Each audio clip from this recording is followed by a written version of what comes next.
Forget the floating garbage patches you've seen in documentaries. Forget the plastic bottles and bags littering the beaches. The greatest plastic threat in our oceans is one you cannot see, taste, or touch. And a new study has just revealed that there is 10 times more of it than we ever imagined. We're talking about an invisible poison, a cloud of microscopic particles so vast that in the North Atlantic Ocean alone, it weighs more than 26,000 Eiffel Towers. Today, we are diving deep into one of the most alarming scientific discoveries of our time, the hidden pandemic of nanoplastics. We will explore how scientists finally pierced the veil to find this invisible menace, what these particles, 100 times smaller than a human hair, could be doing to marine life and to your own body right now. And we will ask the most critical question of all: have we already passed the point of no return? Welcome to the story of the 27 million metric tons of plastic we never knew was there. The word plastic usually conjures images of solid, tangible objects: a water bottle, a shopping bag, a child's toy. For years, our focus has been on these macroplastics and their smaller cousins, microplastics, which are tiny fragments visible under a microscope. But the latest, groundbreaking research published in the prestigious journal Nature has shifted the focus to an entirely new scale of pollution, a scale so small it's almost theoretical: nanoplastics. These are particles so infinitely tiny, they are up to 5 million times smaller than a single microplastic. To put that in perspective, if a microplastic was the size of a football stadium, a nanoplastic would be smaller than a single blade of grass on the field. This is the realm of the ultra-small, and it's where the real danger may lie. For decades, we operated under the assumption that we had a rough idea of how much plastic was in the oceans. The estimates were horrifying enough. But this new study suggests our previous calculations were not just wrong, they were off by an entire order of magnitude. The research team focused their efforts on the North Atlantic, a vast expanse of water that includes one of the world's most infamous pollution zones, the North Atlantic Gyre, a swirling vortex of currents that has created a massive garbage patch. They embarked on a research cruise in the year 2020, taking water samples from 12 different locations. They didn't just skim the surface. They sampled at a depth of 10 meters, then plunged their equipment down to 1,000 meters, and then all the way down to just 30 meters above the cold, dark seafloor. What they were looking for was something that, until recently, was almost impossible to quantify. They needed a new weapon. Imagine a state-of-the-art research vessel cutting through the vast, rolling waves of the North Atlantic. On board, a team of dedicated scientists work around the clock, deploying complex arrays of sampling bottles into the crushing pressures of the deep. Retrieving a pure water sample from 1,000 meters down, free from contamination, is an immense technical challenge. But the real revolution happened back on land. For years, identifying plastic at this scale was like trying to find a specific grain of sand on a beach by taste alone. The new mass spectrometry method was like giving scientists a super magnet that could pull only that single, specific grain of sand out of the entire beach. It allowed them to finally tune out the cacophony of organic material in the ocean and listen for the quiet, persistent chemical hum of man-made polymers. For the first time, they could reliably isolate the chemical fingerprints of specific plastic polymers, and the results were staggering. They found that the North Atlantic Ocean is swimming in an estimated 27 million metric tons of nanoplastics. Let that number sink in. Previous estimates for the total mass of all plastics, of all sizes, across all the world's oceans hovered around 2 to 3 million metric tons. This single study, in a single ocean, found 10 times that amount in the form of nanoplastics alone. Helga Niemann, a researcher at the Royal Netherlands Institute for Sea Research and one of the study's authors, stated plainly that these particles are, and I quote, "not conducive, generally, for life." He emphasizes that while their study was confined to the North Atlantic, it is, in his words, likely the case that this invisible plague is just as widespread in the Pacific, the Indian, and every other ocean on Earth. The most widespread plastic they found, at every single depth, was polyethylene terephthalate, or PET, You know it as the clear, lightweight plastic used to make your water and soda bottles. The second most common was polyvinyl chloride, or PVC, the stuff of water pipes, upholstery, and countless children's toys. Finally, they found polystyrene, the basis for plastic foam and disposable cups.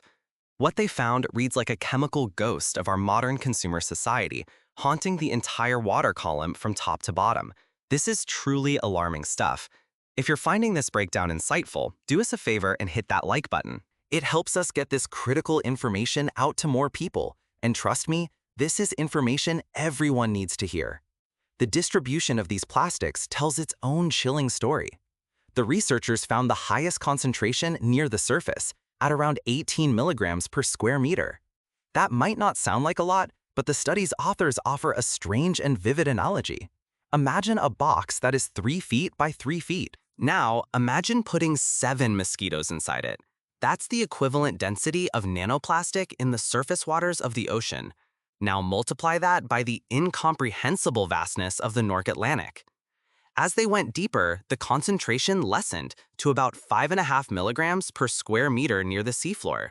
The scientists suspect this is because larger pieces of plastic float near the surface, where they are relentlessly broken down by sunlight and wave action, shedding these invisible nanoscopic fragments, which then slowly, silently begin to sink.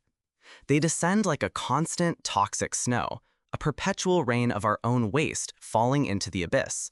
But what does this actually mean for life? This is where the story turns from environmental science to a direct question of biology and human health. The true danger of nanoplastics lies in their size. Because they are so incredibly small, they can do things that larger plastics can't. They can easily traverse biological membranes. In layman's terms, they can pass through the walls of living cells. Studies are already suggesting that when ingested by living organisms, nanoplastics cause inflammation. It's unclear if the damage comes from the physical particle itself, the cocktail of plastic chemicals they can leach, or the pathogens they accumulate on their surfaces as they drift through the water. But the effect is clear: they are a cellular irritant. Tracy Woodruff, a professor of reproductive health and the environment at the University of California, San Francisco, who was not involved in this study, says she expects nanoplastics will be linked to the same grim list of health risks we already associate with microplastics. In animals, these include reproductive problems, severe intestinal issues, and even colon and lung cancer. And then there's bioaccumulation. Tiny organisms like plankton ingest the nanoplastics. Small fish eat the plankton. Larger fish eat the smaller fish. With each step up the food chain, the concentration of plastic inside the animals' bodies increases. By the time that fish reaches a dinner plate, it can carry a concentrated dose of the pollution from every creature it has ever eaten. Let's trace this journey. A single nanoplastic particle shed from a disintegrating plastic bottle near the surface is ingested by a microscopic zooplankton. That zooplankton is eaten by a krill. A school of herring devours thousands of krill, concentrating the plastic in their fatty tissues. A tuna then eats hundreds of herring over its lifetime. That nanoplastic particle has now been multiplied and concentrated thousands, perhaps millions of times. It's no longer just a particle, it's part of a toxic payload, potentially carrying with it other pollutants it absorbed from the water.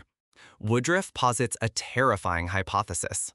In her words, "Our hypothesis is that nanoplastics could travel more widely in the body even than microplastics, and therefore could have more adverse health consequences." Think about that.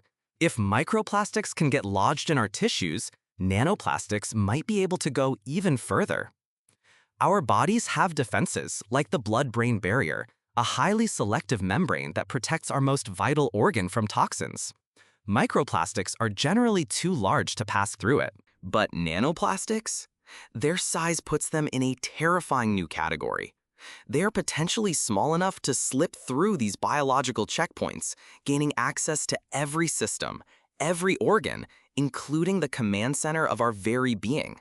It is no longer a question of plastic in our gut. It is a question of plastic in our brains, our livers, our bloodstream, and even, potentially, in the unborn. The invisible invasion isn't just in the ocean. It's a direct pathway into the food web and ultimately into us.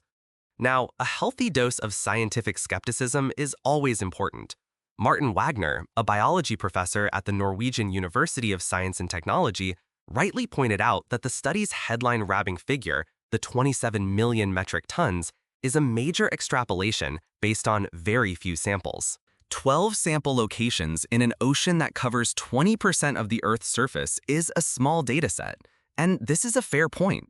12 locations is like taking 12 spoonfuls of water from every swimming pool in a large city to determine the chlorine level of the entire city. But we must also understand the immense logistical and financial undertaking of such an expedition. Each deep-sea sample point can cost tens of thousands of dollars and take days to process. This isn't a failure of the study. It's a reflection of the sheer difficulty of studying our planet's largest and least accessible biome. So while the exact number is an extrapolation, Wagner himself admits that the fundamental conclusion makes perfect, terrifying sense. Given the sheer volume of larger plastic pieces we know are entering our waterways every single year, an exorbitant amount of nanoplastic is the logical, inevitable result. According to the United Nations, roughly 20 million tons of plastic enter aquatic ecosystems annually. As Tracy Woodruff bluntly puts it, we've basically been dumping plastic in the ocean for decades. It doesn't go away, it just breaks down into smaller plastics. So it does make sense that you would find more nanoplastics than macro and microplastics. But just when you thought the news couldn't get any worse, the researchers dropped another bombshell, buried in the details of their paper. The groundbreaking analytical method they used, the one that allowed them to find all this plastic, it has a blind spot. It was unable to detect the world's two most common plastic polymers, polyethylene and polypropylene. This means their final estimate of 27 million metric tons is, in all likelihood, a significant underestimate. Think about what that means. Polyethylene is the most common plastic on the planet. It's the flimsy grocery bag that blows down the street, the film that wraps your food, the material of countless squeeze bottles and containers. Polypropylene is the rugged plastic of car bumpers, reusable containers, carpets, and medical equipment. These two plastics alone account for more than half of all plastic produced. The fact that the study couldn't even see them means that their already mind-boggling number of 27 million metric tons could, in reality, be doubled or even tripled. We are not just looking at the tip of the iceberg. We might be looking at a single snowflake on the tip of the iceberg. So what on earth can we do? The first, most obvious question is, can we clean it up? According to the study's author, Helge Niemann, the answer is a simple and resounding no. Manually trying to filter nanoplastics from the global ocean's more than 330 million cubic miles of water is, as he puts it, not really a good idea. It's a fantasy. The scale is too immense, the particles too small. The poison is already in the system. This realization pivots the entire conversation away from cleanup and toward prevention. The only viable solution is to stop the flow of plastic at its source. This research adds a profound sense of urgency to the ongoing global negotiations for a UN plastics treaty. For years, the debate has been stuck on recycling and waste management. This study screams that we are long past that point. The focus must be on production. According to the United Nations Environment Program, global plastic production is currently on track to triple by the year 2050. This new data on nanoplastics makes that projection sound like a planetary death sentence. The battle lines at the United Nations are already drawn. Nations in the High Ambition Coalition, including many European and island states, are pushing for legally binding production cuts. On the other side are a group of oil-producing nations and major plastic manufacturers who argue for a focus on recycling and circularity, a solution that this data suggests is woefully inadequate for the nanoplastic threat. This new research effectively serves as Exhibit A for the High Ambition Coalition, providing the scientific firepower to argue that anything less than turning off the plastic tap is a form of global self-harm. Both Martin Wagner and Tracy Woodruff argue that this research is the final piece of evidence needed to support a global cap on plastic production. This reinforces how important it is to cap plastic production, leave fossil fuels in the ground, and look to alternatives, Woodruff says. The fight is no longer just about the visible trash ruining our landscapes. It's about an invisible, pervasive, and cellular-level threat that we are only now beginning to understand. The fight against plastic pollution is entering a new, critical phase. To stay on top of this and other environmental stories that affect us all, make sure you're subscribed and have notifications turned on. You won't want to miss what we uncover next. We have discovered a new layer to our pollution problem, one that is more widespread, more insidious, and potentially more dangerous than we ever knew. The 27 million metric tons in the North Atlantic is not just a statistic. It's a warning. It's the ghost of every bottle, every bag, every piece of plastic we have ever used and discarded, coming back to haunt us in a form we can't even see. The question is no longer if it will affect us, but how deeply it already has. The invisible ocean is calling, and it's telling us our time to act is running out.